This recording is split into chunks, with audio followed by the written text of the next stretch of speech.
नमस्कार दोस्तों, 17 जून 2026 को बिहार के भोजपुर में हुए भरत भूषण तिवारी जी के एनकाउंटर में जो पूरे देश में एक बहस का कारण बन चुका है, एक बात सामने आई है।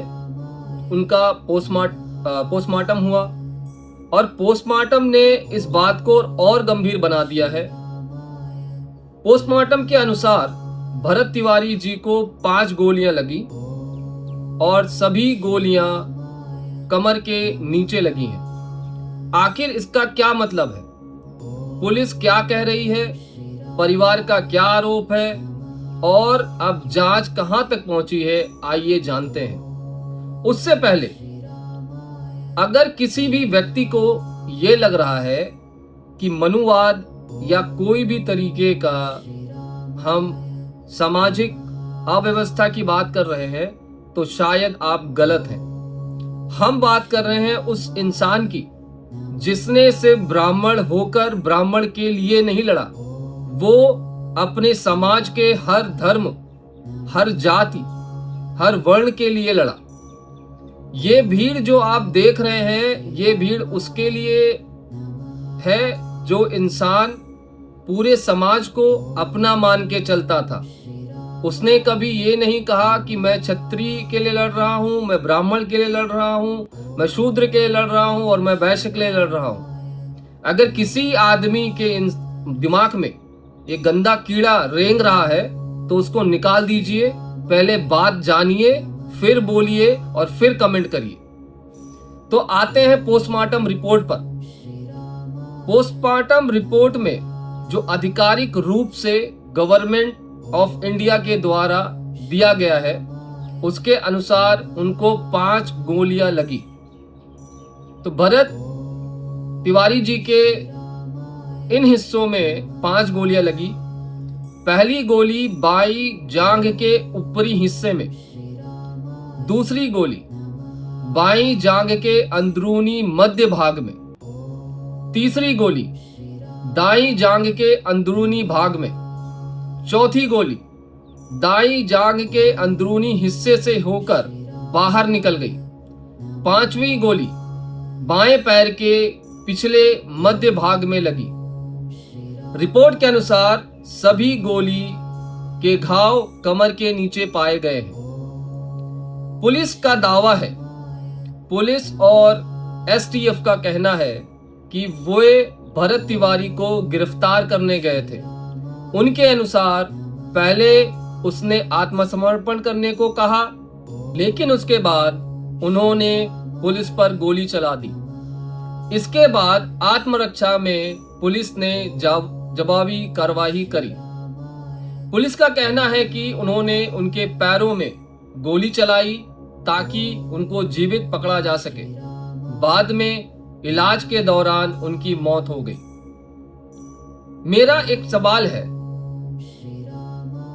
सवाल ये है कि एक आम इंसान, उसके पैर में अगर एक गोली मारी गई होती तो क्या वो चलने लायक होता? जवाब आप ढूंढिए। परिवार का आरोप है, वहीं दूसरी ओर भरत भूषण तिवारी जी के परिवार का आरोप है। परिवार ने कहा कि यह एक फर्जी एनकाउंटर है। उनका दावा है कि भरत भाई ने हथियार फेंक दिया था और आत्मसमर्पण कर दिया था। सोशल मीडिया पे जो एक वीडियो वायरल हो रहा है, अगर उसको आधार बनाया जाए और उसके आधार पर परिवार ने कहा है कि वो उस समय निहत्थे थे। मेरा एक सवाल, वीडियो में 2 वीडियो आए, एक पीछे से है और एक उन्होंने खुद लाइव लिया है। दोनों में हथियार फेंक दिया गया। तो क्या भरत भूषण तिवारी जी के पास 2 से ज्यादा बंदूक थे?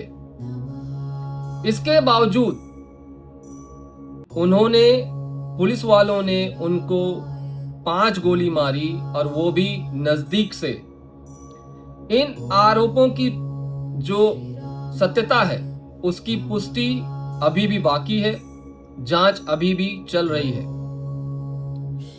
अब जानेंगे कि अभी तक क्या कार्यवाही हुई। इस मामले को लेकर बढ़ते विवाद के बाद बिहार के उच्च स्तरीय जो जांच हो रही है, न्यायिक जांच हो रही है, एक आयोग का गठन किया गया है। बताया गया है कि आयोग घटना स्थल पर जाएगा, वहां का दौरा करेगा, परिवार के बयान को दर्ज करेगा, पोस्टमार्टम रिपोर्ट और पुलिस की कहानी को समझेगा और उसका मिलान करेगा। साथ ही भरत भाई की मां की शिकायत पर संबंधित अधिकारियों पर, पुलिस कर्मियों पर हत्या का मामला दर्ज कर लिया गया है। सबसे बड़ा सवाल है,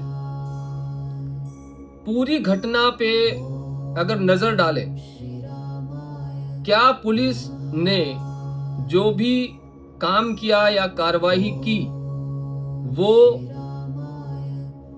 संविधान के अनुसार थी या कोई भी लॉ के अंतर्गत आती थी?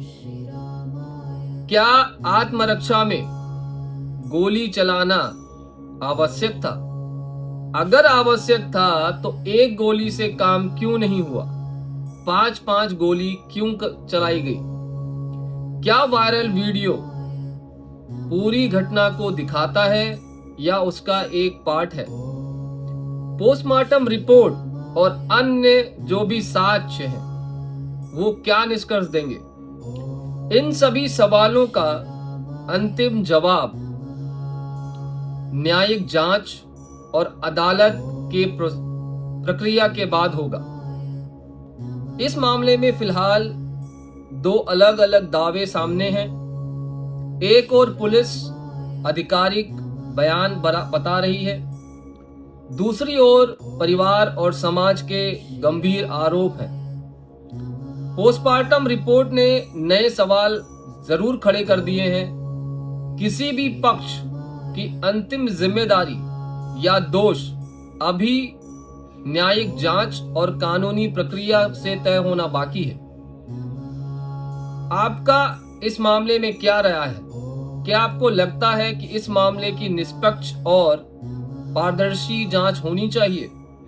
अपनी राय कमेंट बॉक्स में जरूर दें।